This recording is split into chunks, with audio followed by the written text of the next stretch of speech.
Now it's time for a segment we like to call Off-Screen Pays the Bills. Hey, Adam. Hey, Van, what's going on? Ain't nothing going on but the rent. You know how it is. And so this week we're glad to be able to thank our sponsors at Shelter, the Architecture channel. Architecture should inspire you, but most design content's been hijacked by repetitive, reality-style television, and Shelter's the only channel in the world now that brings you high-quality, authentic programming on architecture, urban planning, and the built environment. I'm a bit of a nerd for this stuff, I'm going to be completely honest. And Shelter comes with a whole bevy, a showcase of award-winning feature films, originals, episodic series and shorts, along with dedicated channels such as the Michael Blackwood Architecture Collection, the Design and Motive, 9 Secundant, Never Too Small, that one's a favourite, Dwell and Green Magazine. It's got a curated film library that's, can keep you entertained, creative and inspired, and you can learn from the great Starchitects, as they call them, such as Zaha Hadid, John Lautner, Harry Sadler and Tadao Ando. And you can delve into small space living with, kind of stalwarts and titles of the channel like Tiny Spaces, Shipping Home. I mean, everyone's a fan of Shipping Home videos, aren't they? Small is Beautiful, Never Too Small, and Microtopia. It's a bit of a theme that tends to be a bit prevalent. You can explore sustainable solutions with shows like A Simpler Way, Life Off Grid, Living the Change, and The Mill. And there's no algorithms here. This is all like hand-picked for you by the team at Shelter, who bring you exclusive originals you won't find anywhere else, including popular first-run debut series like Inspired Architecture. And the best part is, because our planet is the home we all share, the good people at Shelter plant a tree for every subscriber every month. So get inspired now with Shelter, the Architecture channel. George Foreman's taking us into polite society, and because Little Richard's everything, we're going to the rodeo on an unlikely pilgrimage with Harold Fry. I'm Van Connor. And I'm Adam Ball, and this is Off-Screen, your 7-day guide to everything movies. Boom. Groovy. So, hello and welcome back to the podcast. We have got a load of new movies to talk about tonight, of course, and we're going to start with Polite Society. So, talk to me about this, Van. This looks like quite a deep movie. Well, do you know what? You'd think that. You'd think there is depth to it. I'm going to get that. There is depth to this, but there's something of a bait and switch going on as well. I think we've been stealth served a bit of a gem here, Mr. Ball. So for our first movie this week, it's something a little subversive. It's something you might not have seen coming. This is jumping out from the shadows, and it's going to effectively get you very, very well. So, new movie from Nida Manzoor. I think largely best known for having directed the lady parts on Peacock, I think, a series about young Muslim women and sort of rebellious punk band type thing. She's been a director for hire on like Doctor Who, I think one of the Jodie Whittaker seasons. Anyway, she has now given us the story of two Muslim sisters growing up in Britain. One played by Priya Kansara, the other one played by Ritu Arya. Arya is the slightly older one who has sort of gone away to art school, dropped out and come home. You've got the younger one who wants to be a stunt woman. Of all things, she wants to be an old school, dyed-in-the-wool, hardcore British stunt woman like Eunice Grayson. She's Rhea. So, what you've got is a situation where Lena, the older sister, finds herself being charmed by, the local Prince Charming bachelor type, with marriage proposed, and she's swept off her feet. And younger sister Rhea figures out that something's maybe not quite up with her new potential brother-in-law and sets out to expose him. But, and here's the twist, all of this is presented as if it's Scott Pilgrim versus the world, with some of the stylistic trappings of Bend It Like Beckham, all of the teenage girl ennui of Angus thongs and perfect snogging, and all of the societal awkwardness of Diary of a Wimpy Kid. And by the way, did I mention Scott Pilgrim versus the World? Because yes, it's even got the fight scenes. Have a listen to this. Oi! Stunt woman. Show us a stunt then. Off, Kovac, I've had enough of your for one morning. Minus 10 house points. Insubordination. You can't minus house points. Oh, I think you'll find I can. Leave it, Rhea. Yeah, come on, let's go. It's not worth it. No.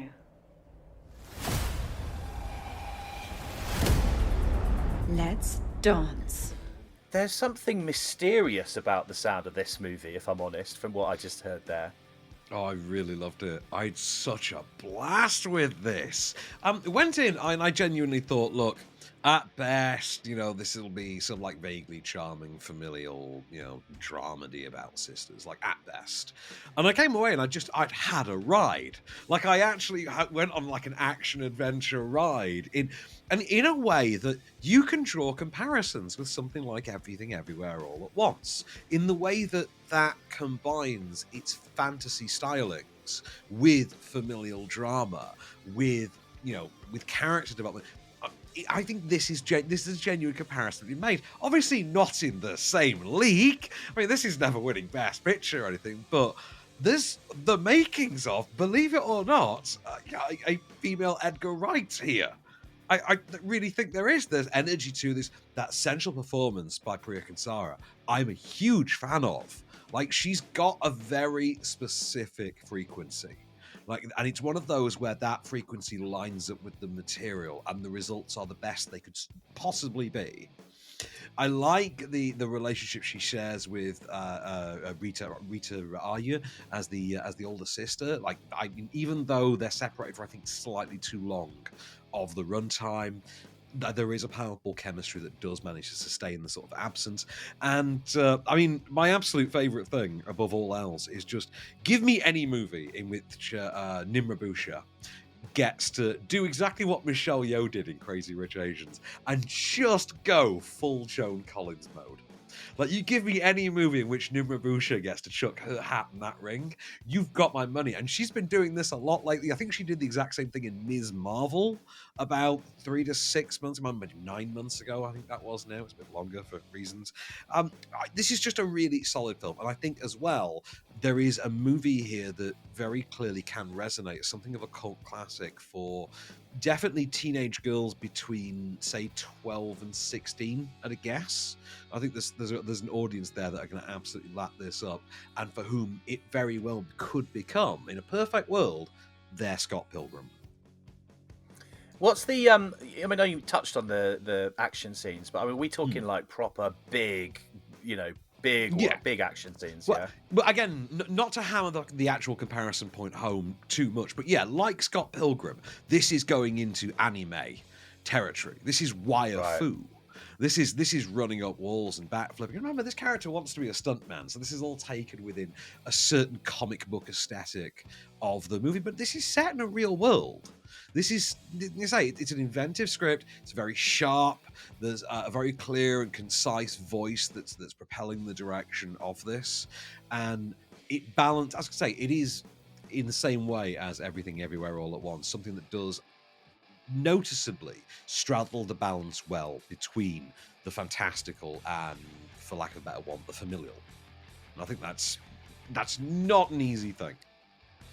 Can you see a sequel? Well, not for this particular story, but I can see that. But I can see Nina Mazur doing this a lot, and it being her gimmick, the way that Edgar Wright shut out the Cornetto trilogy. Like, please, absolutely do that. I mean, you've got my money for 2 more of these, definitely. Just, about different characters that happen to star the same cast. Go to town, Nina, please. Well, this one's in cinemas from today. Is this one that really you should see in a cinema? Because I know sometimes we'll review movies and you'll say, yeah, you can watch this at home. It won't take away anything. But with the action scenes you're talking about, this sounds to me like really you need to go to the cinema and watch it. I found the cinema experience definitely was kind of essential to some of the bigger moments of this.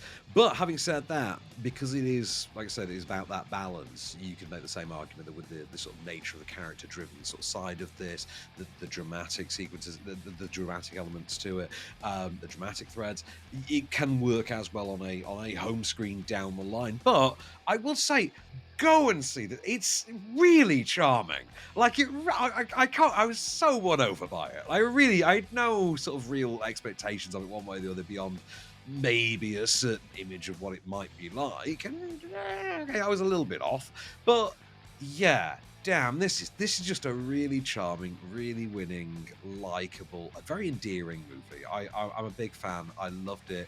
It's a 5-star one from me. Honest to God, I wish I still lived in that era when my sister was like 13, 14, so I could throw a VHS of this at her. You know, the sort of late 90s, but you gotta watch this, you'll love this, and be proven exactly right, because that's what growing up with me as a brother is like. And yeah, this would be one of those. Well, if you want to make your own mind up, Polite Society is in cinemas from today. All right, we have got 2 new movies to talk about in just a minute. We're going to look at Little Richard, I Am Everything, which is, I'm really keen to find out what you thought of that. And we'll look at Rodeo as well in just a second, so stay right where you are. We'll be back in a mo.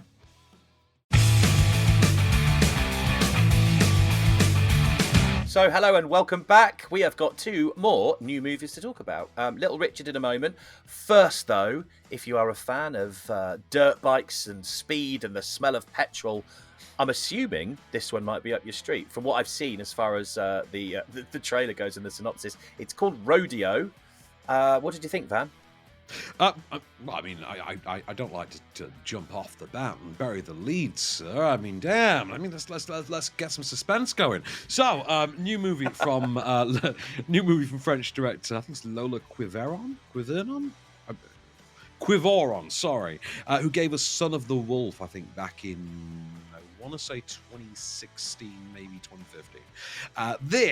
It's worth noting, by the way, if you pull this up on IMDb, this is one of my favorite bits of trivia about it. They did feel the need to tell you that the original title of Rodeo in its mother tongue is Rodeo. So, take from that what you will. Okay. Yeah. So this is a movie about Julia. She is a young woman grows up in the projects, grows up in low income housing with her abusive mother. She dreams of becoming part of the motocross racing world. And what she's got a scam going where she finds guys who are selling motorbikes online, so that she can go and like pose for someone who's trying to buy them, go and give them a test ride, and then nick off with them effectively. And that's how she sort of gets her thrills. And she finds herself falling in with a gang of local motocross. Is it motocross or motocross? I'm sure. Riders who also happen to moonlight Fast and Furious style as motocross bike thieves. So imagine, if you will, a Fast and Furious type tale, but French, set in Tunisia, and one in which the, let's just say, elevated melodrama has been kicked up a notch. Like, this is less an action movie than it is a sort of character thriller. And Right. it is about this young woman basically trying to graduate her way into the clan. She pitches her own heist, and as that heist starts to come together, how the bonds that she's made start to come apart. Now, I expected, to be honest with you, it's a Curzon movie. Now, I'll say this straight off the bat. This is in no way, don't assume that I'm about to damn Curzon, because I never would. Right. Curzon release amazing movies, like a standard. So there's like Curzon and Dogwolf. You wouldn't think of. Dogwolf do it with documentaries, Curzon do it with art house, foreign language, subtitled films. And nearly everything they put out almost always turns out to be bloody brilliant. Okay. The problem is they're always like really long run times and really dry sounding concepts, and they sound really off-putting until you put them on, and then you are blown away by one of the best movies you've seen in months. Okay, that tends to be what happens. Now, Dogwolf incidentally have done the Little Richard documentary we'll talk about in a minute. Right, okay. So going into Rodeo, before I found out what the actual plot was like, it's a Curzon movie, it's called Rodeo. This is going to be a long afternoon. I deliberately saved it for last this week in the running order. I could not have been more wrong, sir. I went on an absolute journey with this movie. It's a real thrill ride. Like, it really takes you there. You actually feel the powerful sensation of that engine vibrating between your thighs as this character just romps along on this coming of age journey through what can only be described as Lahane Fast and Furious 12A. You know, and that I'm really impressed by that. I did not expect that at all. I think that marketing push on this. Please sell this as more actually of a mainstream, popcorn, kind of pleaser. Because not what I expected in the slightest, was absolutely just taken away by it. Julie Ledrew plays the lead, plays Julia. Phenomenal performance. Not seen her in anything before, but I will now actively look out for her because the turn she put in here I thought was great. However, and this is where you take a 5-star movie and you go home with 4. Maybe less actually. Right. You remember Fight Club? Yeah. Right. You know how Fight Club just ends at the perfect moment? Like, it doesn't outstay its welcome. It gets that moment, they're on top of the tower, and it's Helena Bonham Carter and Edward Norton, the buildings are blowing up behind them, the Pixies are playing, and you're in the audience questioning your entire life and whether or not you really have much of an interest in continuing this. Yeah, that moment, the film knows to just stop right there before it pushes it just a little bit too far. Right. Yeah. There are movies that could do with learning that, and this is one of them. Because this ends, and it ends perfectly, and then it pushes it for about another 60 seconds, and it pushes it just a little bit too far. Like, it ends with this perfect moment, maybe about as subtle as the final shot of Scorsese's The Departed, if we're going on sort of rope spectrum, but it kind of ends perfectly. There'd be no better way to end this, and then it just keeps it going for just those 60 extra seconds that just run too long, and it gets away from them, and they ruin it, and it just knocks the cherry off the top of this otherwise really, really well done, elegant Sunday, and I really resent that. Well, I don't know what happens in that 60 seconds, but for you to take 1 or maybe 2 stars away, it's got to be something pretty serious. Let's put it that way. Yes, it's a total tonal shift. Absolute tonal shift. And as I say, I resented it because it undermined everything about the movie I just sat and enjoyed. Yeah, that's enough to make me want to watch it, if I'm honest, just to find out what that last 60 seconds is. But if you want to watch it, it's on Curzon from today. It's in cinemas. It's in Curzon cinemas and on Curzon Player, so you can. Okay. Cinemas as well. Great. Well, up next then, he may have been as famous for his pounding piano-style pompadour hairdo, makeup, and outrageous antics on stage as he was for his music. Let's talk about Little Richard. All right, I'm not going to lie. When you said he might have been as famous for his pounding, and then you paused for a half a second, I died a little inside and wondered if he could be Ofcom charged. So please don't ever give me that kind of an embolism again. Yeah, so All In, the Fight for Democracy documentary from a couple of years ago. Director of that, Lisa Coates. I think it's Lisa Coates. Lisa Cortez. It's Lisa Cortez, sorry, is back with this one, which is a chronicle of not just the life, but the arguably complicated and prevalent legacy of the OG, very, very first king of rock and roll.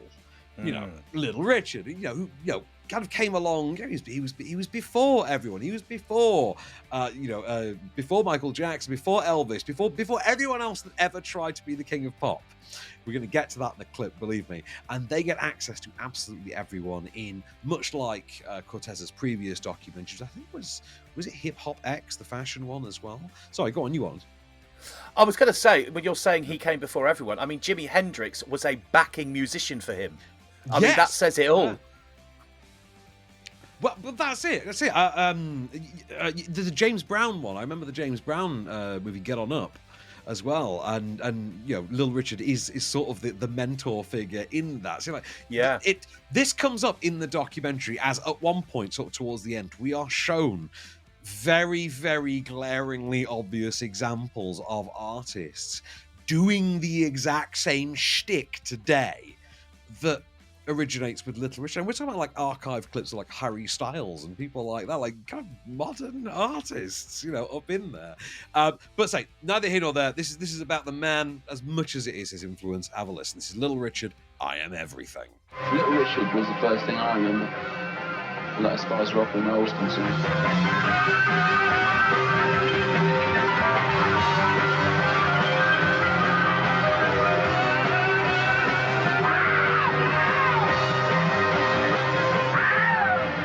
One time, Elvis came backstage, and Elvis said, well, Richard, don't you ever worry about anything. You will always be the true king of rock and roll.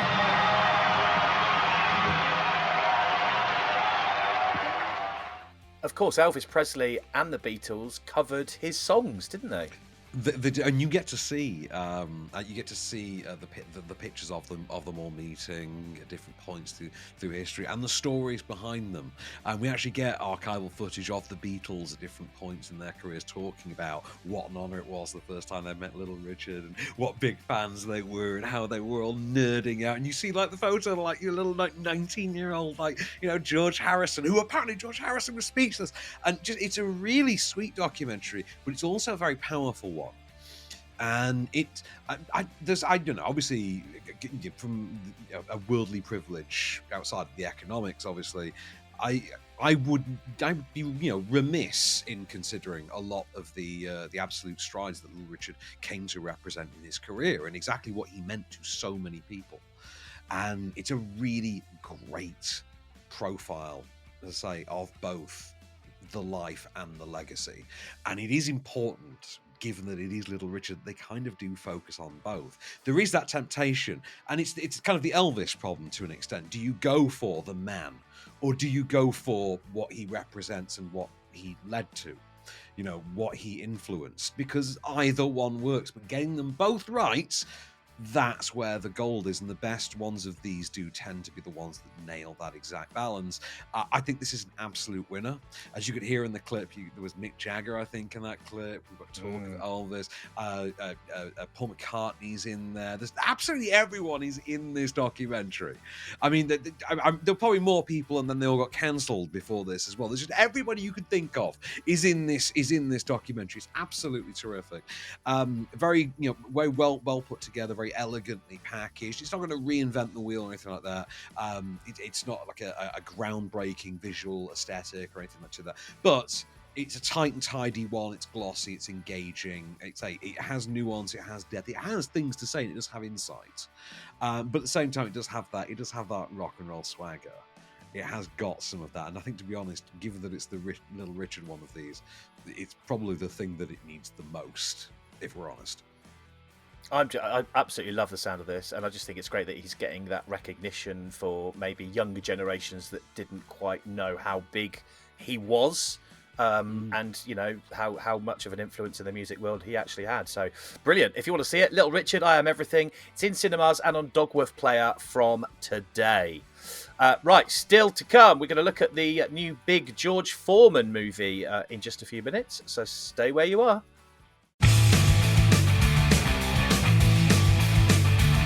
Hello and welcome back to the podcast then. Right, we're going to look at Harold Fry very soon. But first, George Foreman, the life and boxing career. Well, I mean, I personally am disappointed it's not the life, the boxing career, the born-again Christianity, and the deep fat fryer selling career of, Big George Foreman. I mean, it's worth it. First of all, I'm just going to say that I'm not going to bury the lead on this one. The Grill gets a single line in this whole movie, right? A movie about George Foreman. One line about that grill. One line. That thing changed the world. That thing changed and being a student. And changed his bank account, no doubt, as well. Yeah, that actually is plot relevant, and that's the way that it's actually introduced. Right, okay, so first of all, Big George Foreman. So this is brought to us by George Tillman Jr., who I believe we probably know best for having directed... he directed the Barbershop trilogy. I think he also produced Beauty Shop, the spin-off of that. He did The Hate You Give a few years ago and has now done the George Foreman biopic, which, to give it its full title, and I swear to God, I'm not making this up, this is its official title. Big George Foreman, the miraculous story of the once and future heavyweight champion of the world. That's so that's a synopsis in the title.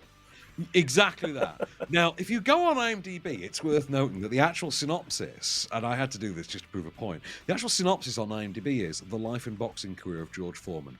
Now, let me just read out the title again. Big George Foreman, column, The Miraculous Story of the Once and Future Heavyweight Champion of the World. There are, as you have just pointed out, more words in the title of this movie than there are on its own IMDb plot synopsis. A plot synopsis which leaves so much out. And, strap on in, Mr. Ball, because I'm going to take you on a ride, son.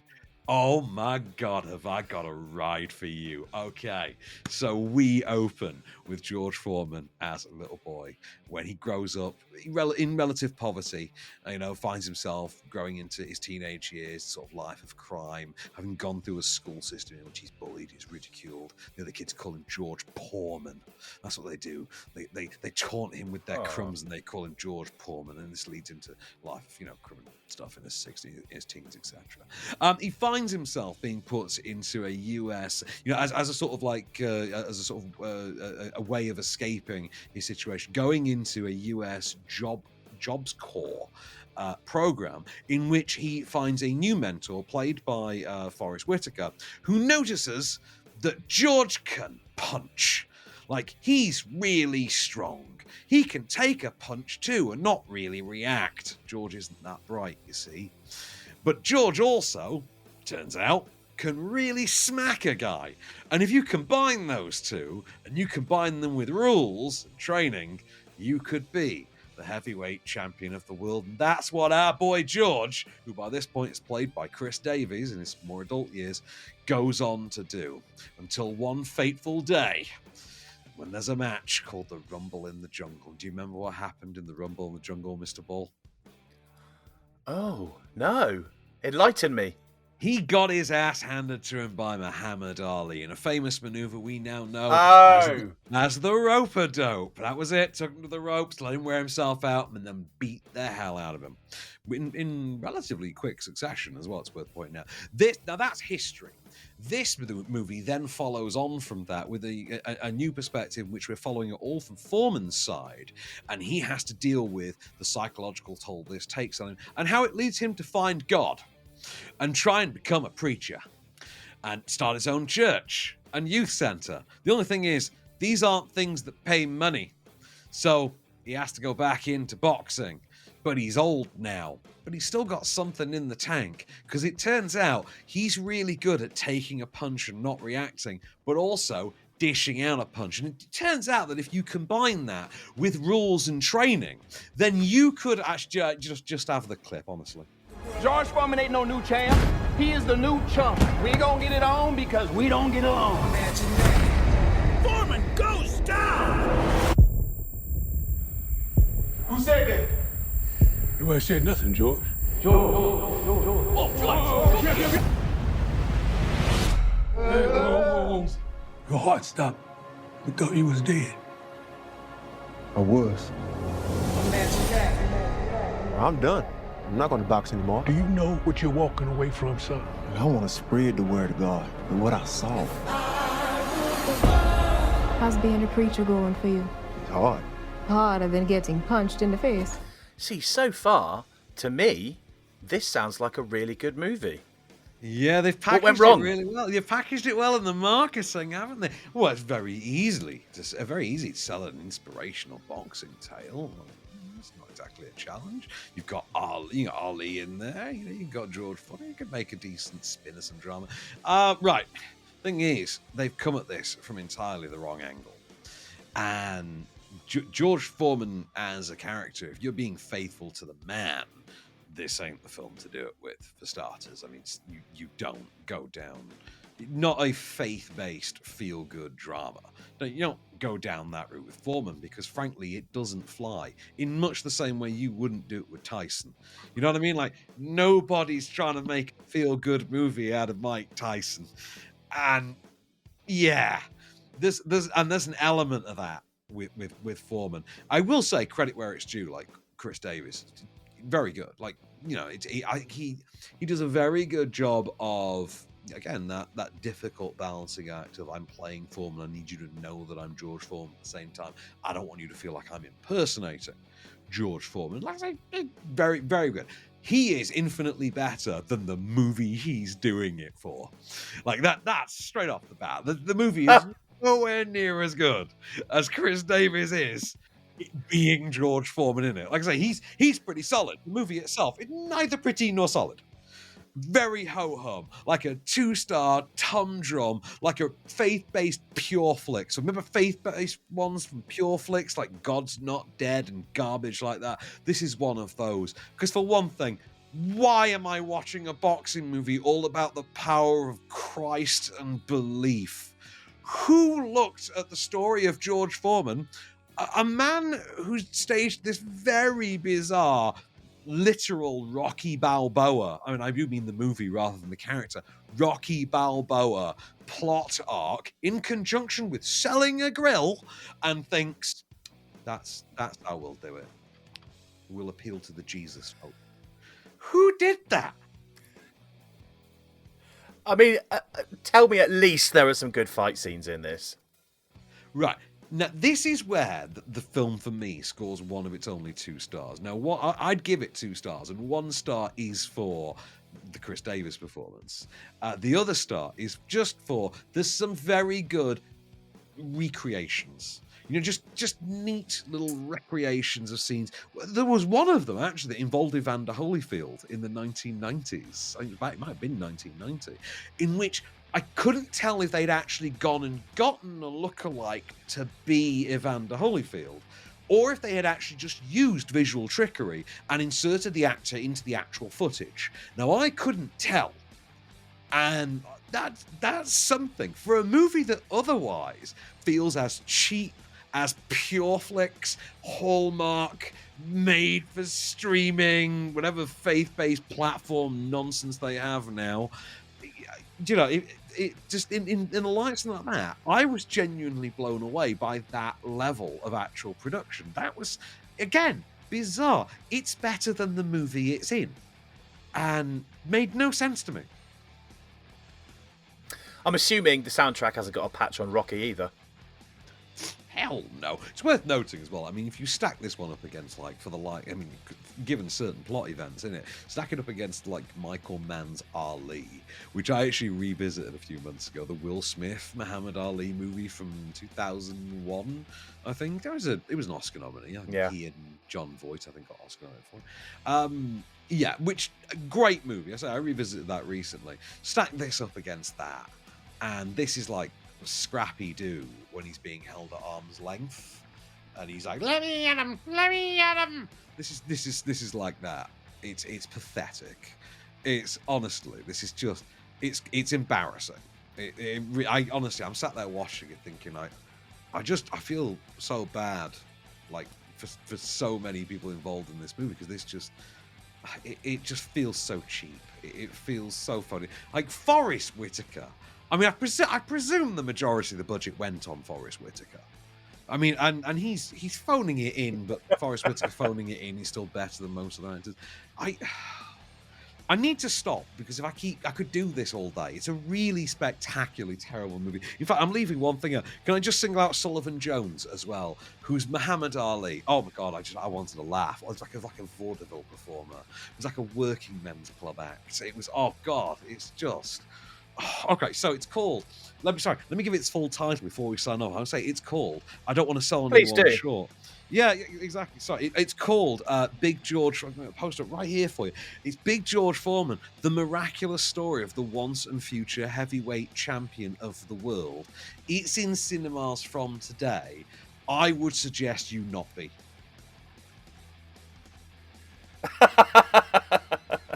I mean, it sounds like it's a bit of a risk to have put it straight to cinema rather than streaming, from what you've said about it. But I'd have put it straight. I'd have put it straight to the petrol station, if I'm honest. 99p discount basket, right? Get well, pay £50 for fuel and get a bag of minstrels and this George Foreman biopic on DVD. Yeah. Well, if you want to make your own mind up, it is in cinemas from today. We've got one more new movie to talk about, and that is The Unlikely Pilgrimage of Harold Fry, which we'll see what Van thought about that in just a second.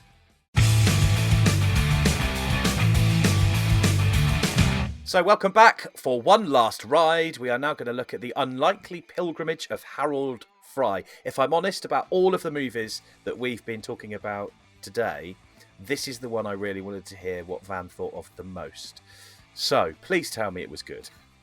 I mean, again, you keep doing this. You keep trying to get rid of spoil the review for you. Just tell you want your dessert before your appetizer and your main course. Who doesn't? I mean, yeah. To be fair, I mean, there's so many into a Bernie Inn and trying to persuade my parents let me get my ice cream sundae up front. The full meal. I am that child. Yeah, you have to get the full meal if you want enough tokens to get that Tom and Jerry bum bag that they used to they used to give 3-4 visits. And so fanny pack to our American listeners. I'm aware of that one. Right, so based on the book by Rachel Joyce, who has also written the screenplay for the movie. It's directed by Hetty McDonald. Starring, as you well know, sir, Jim Broadbent as Harold Fry, Penelope Winton, aka Sean's mum, or who's the MP from Doctor Who, Harriet Jones from Doctor Who, her as well, and. Basically, he receives a letter one day. It's contemporarily set. He receives a letter one day from an old friend who's now in a hospice, just wants to say goodbye. She's facing her last days. And he says, do you know what, Steve, I'm going to go and visit her. I'm going to give her hope. I'm going to give her something to live for. I'm going to walk to her. The only difference is, the only problem is he's in Devon and she's in Berwick upon Tweed. So, best get walking, son. Have a listen. Could I leave a message for Queenie Hennessy? Tell her Harold Fry is on his way. I'll keep walking and she must keep living. Harold? I'm walking a long way, but I haven't quite got the hang of it yet. You stink. Where are you? I'm going to save Queenie Hennessy. Have you been drinking? The only time you walk is to get to the car. I need to do this, Maureen. Walk to Berwick upon Tweed. It can only be about 500 miles. This sounds like a lot of fun, if I'm honest. Is there a lot of comedy moments in here to laugh at? That's kind of the problem, right? Like, you'd think it. You really would think it. Oh, no. The poster and everything, they're marketing this as like a feel-good kind of, best exotic marigold hiking trip kind of a time. And, oh my God, it's not. Okay, so first of all, there is a problem because there's a vast chasm running through the center of this film. And that's the fact that you've got two leads who are both playing and have been written into completely opposing films that simply do not work together. So on the one hand, you've got Jim Broadbent, who is going for this sort of a walk in the woods, Bill Bryson does David Lynch's A Straight Story kind of a movie. And then you've got Penelope Winton, who's in like a Mike Leigh movie. And the problem is, this not only runs with that, it also features bloody Linda Bassett, who's also in Mike Leigh movies. I mean, she gets naff all to do, so it's not that distracting.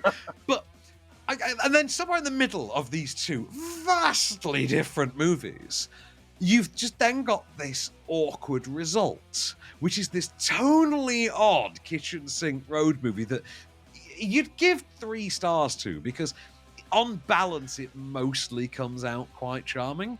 And I suppose, do you remember the sequence in Forrest Gump when he says that one day I just started running and he runs across America? Yeah. Remember that sequence? Yeah. Imagine that as a whole bloody film, but he's a geriatric. Like, that's basically the concept here. Oh dear. Yeah, that's painted a picture. Yeah, that's it, really. I mean, I'm not saying that we needed a Forrest Gump sequel, but I'm saying we certainly don't now.